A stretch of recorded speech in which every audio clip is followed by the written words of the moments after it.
17th of December 2022. Hope everybody out there is having a good day today. Start off by saying it, you guessed it, subscribe if you haven't. If you live in the South, especially here in Alabama, in my area, you're hearing about this cold weather that's going to be coming next week. And of course, the weathermen are acting like it's just just terrible things fixing to happen. It's just going to get cold and stay cold. Well, that's not what happens here. We've talked about this before. It's going to get really cold here for our area. You know, they're predicting one morning it might be down to 8 degrees or something like that with wind chills below zero.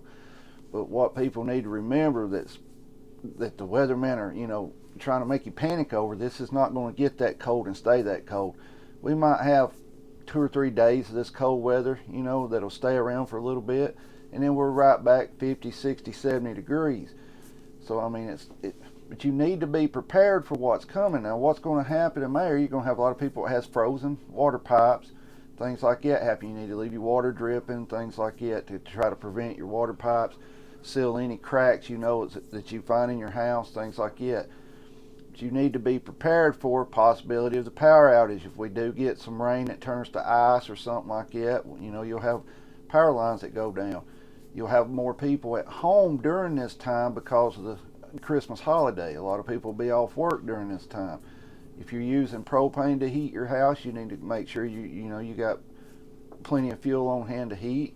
If you got power and that's the only source of heat you have, you need to look into secondary heat sources right now. I know with Christmas coming, a lot of people don't have the extra money because they're out here buying the video games, these things like $300-400 games and stuff. But you need to also focus on getting secondary heat sources. You can't depend on your power being on all the time, because during the winter, like I said, you're only going to have maybe 3 or 4 days of this extremely cold weather, and then it's going to warm back up, and then it'll happen again a couple of weeks later.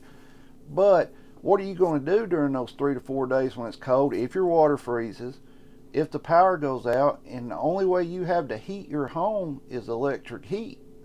A lot of places now, it's illegal to have a wood stove. It's illegal to have it, which is just crazy to me. Why can you not have a wood stove? I understand like in apartment buildings and things like that, but a home makes no sense why you can't have a wood stove in it. If you're using propane, propane's high right now. You can exchange your bottles. Around here it's around $20 if you exchange your propane in the grill bottles. And I'll tell you, you get about 3 days of run time off a 20-pound bottle, which technically they're 15 pounds. But you get about 3 days run time off that on low, on a 3-brick burner, which is an infrared propane heater. It's got 3 bricks in it. Running that on low, you get about 3 days off a grill bottle.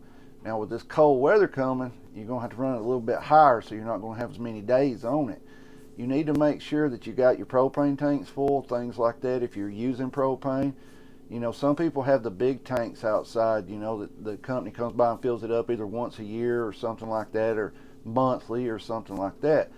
But what we're going to see with this, it always happens, your power price is going to shoot up.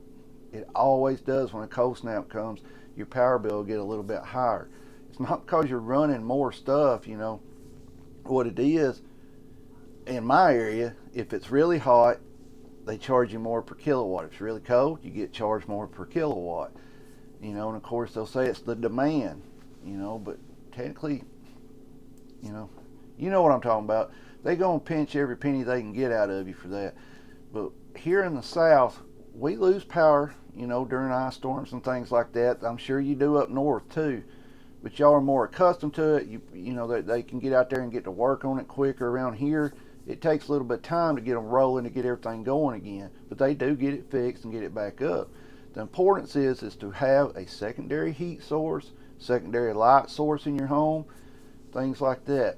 Because I know personal experience when it's cold, like really cold, and you don't have a heater, and you're dressed up in your hunting clothes, your thermals and everything, and you wake up with the ice on your face and on your beard, it gets cold.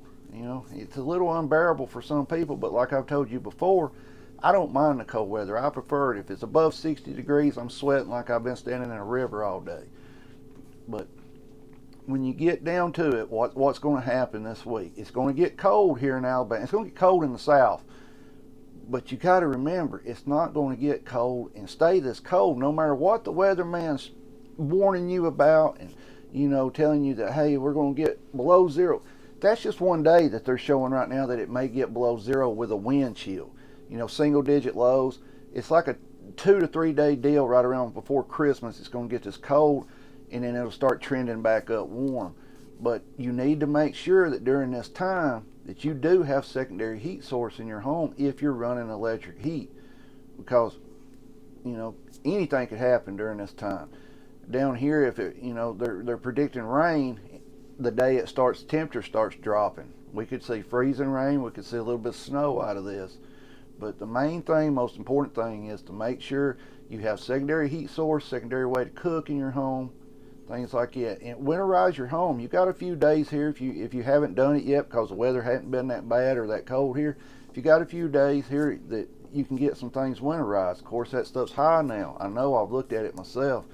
But fill cracks that what's in your house or anything like that.